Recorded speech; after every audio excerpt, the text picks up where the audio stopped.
పాకిస్తాన్ జాతీయ అసెంబ్లీలో ఎంపీలు కేవలం గోల చేయడమే కాదు, మోదీ పేరెత్తడానికి కూడా భయపడిన తమ ప్రధానమంత్రి షెహబాజ్ షరీఫ్ను పిరికివాడని బహిరంగంగా అంటున్నారు.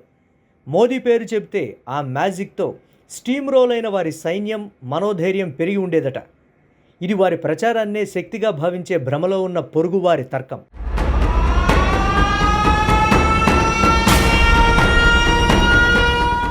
అంతర్జాతీయంగా చూస్తే మోదీ తన దౌత్యంతో ప్రపంచ నాయకులను ఒక చదరంగం మాస్టర్లా తన వైపు తిప్పుకున్నారు. వాషింగ్టన్ నుండి అబుదాబి వరకు పాకిస్తాన్ను రక్షించడానికి ఎవరూ ముందుకు రాలేదు. ఎందుకంటే మోదీ అధికారంలోకి వచ్చిన వెంటనే ఉగ్రవాదంపై ఏకీకృత అంతర్జాతీయ వైఖరి కోసం గట్టిగా పోరాడారు. ప్రపంచాన్ని హెచ్చరించారు. ఉగ్రవాదానికి యూనిఫామ్లు, జెండాలు ఉండవని, కానీ దాని పర్యవసానాలు మాత్రం తీవ్రంగా ఉంటాయని గుర్తు చేశారు.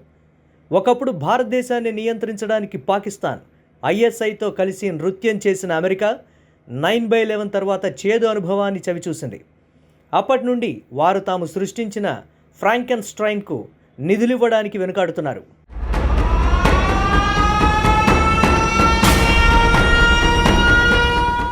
బైడెన్ పరిపాలనలో కొంత ఉదారవాద ఆదర్శవాదం ఉన్నప్పటికీ వారు క్రమంగా మోదీ ప్రాధాన్యతలను అర్థం చేసుకున్నారు.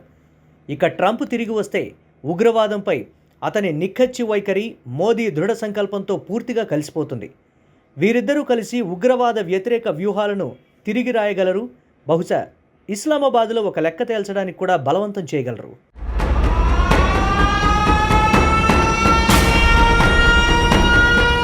క్షేత్రస్థాయిలో చూస్తే 26 మంది హిందూ పర్యాటకులను వారి విశ్వాసం కోసం కాల్చి చంపిన భయంకరమైన పహల్గాం ఊచకోతకు భారతదేశం ప్రతిస్పందన మెరుపు వేగంతో, శస్త్రచికిత్స లాంటి ఖచ్చితత్వంతో ఉంది ఆపరేషన్ సింధూర్.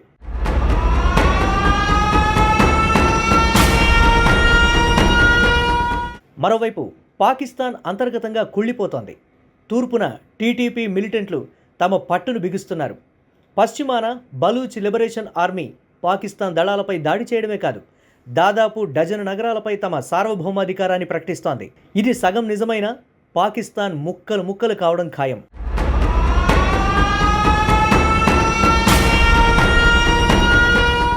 ఇక కామెడీ ఏంటంటే, చైనా తయారు చేసిన అత్యాధునిక వైమానిక రక్షణ వ్యవస్థలను పాకిస్తాన్ నమ్మింది. కానీ అవి పూర్తిగా తేలిపోయాయి. భారతదేశ స్వదేశీ ఆకాశ క్షిపణులు, రష్యా నుండి దిగుమతి చేసుకున్న S-400లు ప్రతి ముప్పును నిర్వీర్యం చేశాయి. బీజింగ్ డ్రోన్లు, క్షిపణులు యుద్ధభూమిలో ఘోరంగా విఫలమయ్యాయి. ఇదేనా వారి సకల వాతావరణ స్నేహం? వారు తెచ్చిన వాతావరణం అవమానం, దుమ్ము తుఫాను మాత్రమే.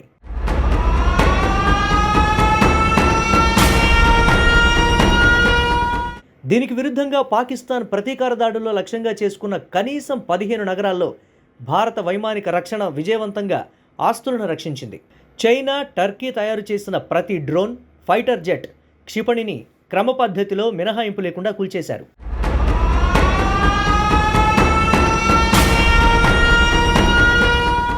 ఇక్కడ మనం గమనించాల్సిన పెద్ద విషయం ఉంది.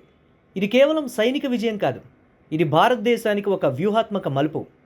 పాకిస్తాన్ అణ్వాయుధ కవచం, చైనా సైనిక ఆధిపత్యం అనే 2 అపోహలు అద్భుతంగా కూలిపోయాయి. గొప్పలు చెప్పుకునే డ్రాగన్ దేశం కాగితంపై ఉన్న ఇంకా మంటలు ఊదగలదు, కానీ నిజమైన పరీక్ష వచ్చినప్పుడు అది విఫలమైంది.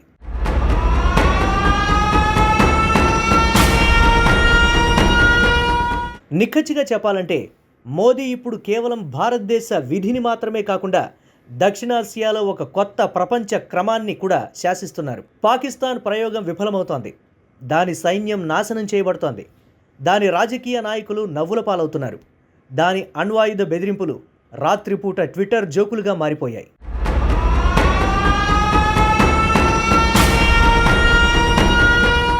ఈ క్షణాన్ని తెలివిగా ఉపయోగించుకుంటే మోదీ మరొక పదాన్ని గెలవడమే కాదు, పొరుగున ఉన్న ఉగ్రవాద కర్మాగారాన్ని కూల్చివేసిన, చైనా బౌలు సామర్థ్యాన్ని బహిర్గతం చేసిన, భారతదేశాన్ని ప్రపంచ శక్తుల ఉన్నత స్థానానికి చేర్చిన వ్యక్తిగా తన వారసత్వాన్ని సుస్థిరం చేసుకుంటారు.